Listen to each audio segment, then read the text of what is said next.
Hi, I'm Chris Bergman with Horsepower Freaks. I'm here with John, our service manager, and we are looking at a right-hand drive E46 M3.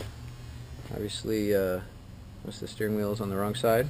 So, John, what are the differences that we had to do to make a turbo kit for the right-hand drive car as opposed to Well, the left-hand drive? basically, the steering shaft comes down through where our turbocharger would normally be placed. So now we have to run a twin turbocharger setup that puts a small turbocharger underneath and another one up top that basically splits where the steering shaft goes.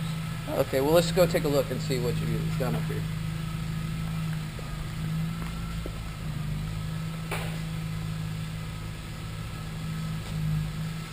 So basically, here's the upper turbocharger here with the downpipe.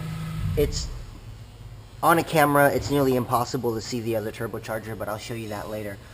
If you can imagine a steering shaft coming right down through the exhaust manifolds of the motor with one turbocharger on the top of the steering shaft and the other turbocharger underneath it.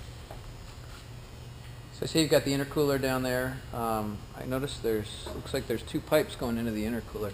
Yeah, it's a twin inlet for both the turbochargers. We're nearly completed here. There's a few small things we need to finish up, as in some oil lines,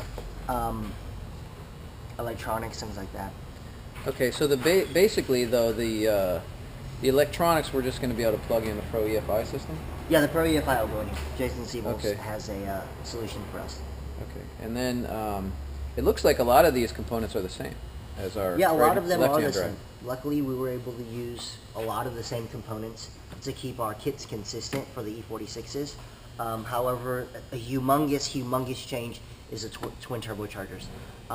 It sounds really easy, but it actually adds quite a bit of complexity to the kit. So there's two turbo manifolds in there. Yes, there's two turbo manifolds, two downpipes, two turbochargers, two feed lines, two return lines, two charge pipes. Okay, it's a lot of twos. Well, let's look underneath. Can you get Okay. it in the air for us? Oh, and it looks like same injectors. Yeah, same injectors. Okay.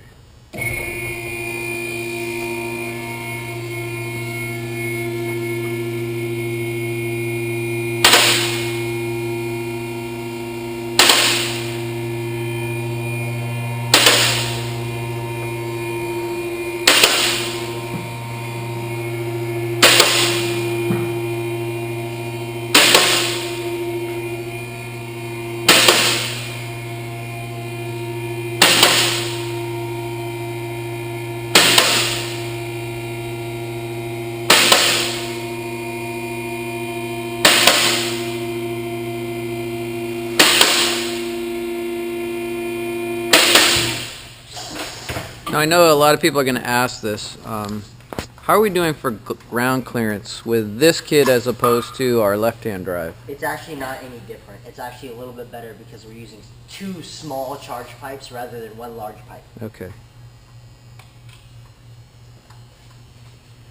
Now this is a prototype version, so Yes, this is all obviously this is just our test fit pipes in here.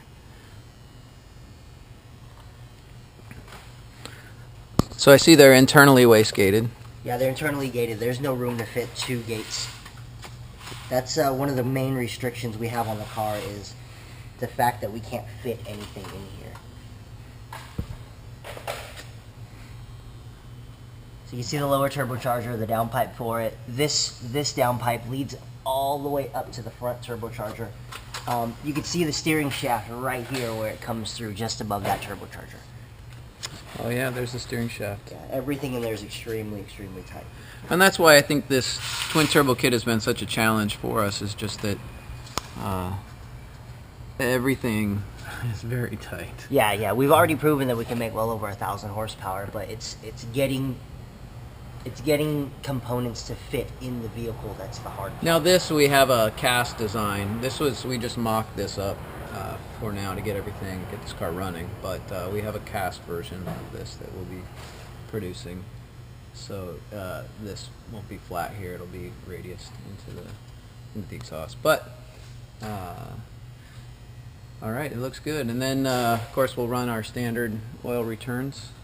Anything that we're doing with the oil returns on those? You said The pump will be the same, but it's a whole new system since we have twin turbochargers, and one's a little bit higher than the bottom one. Okay. All right, looks good, John. Thanks.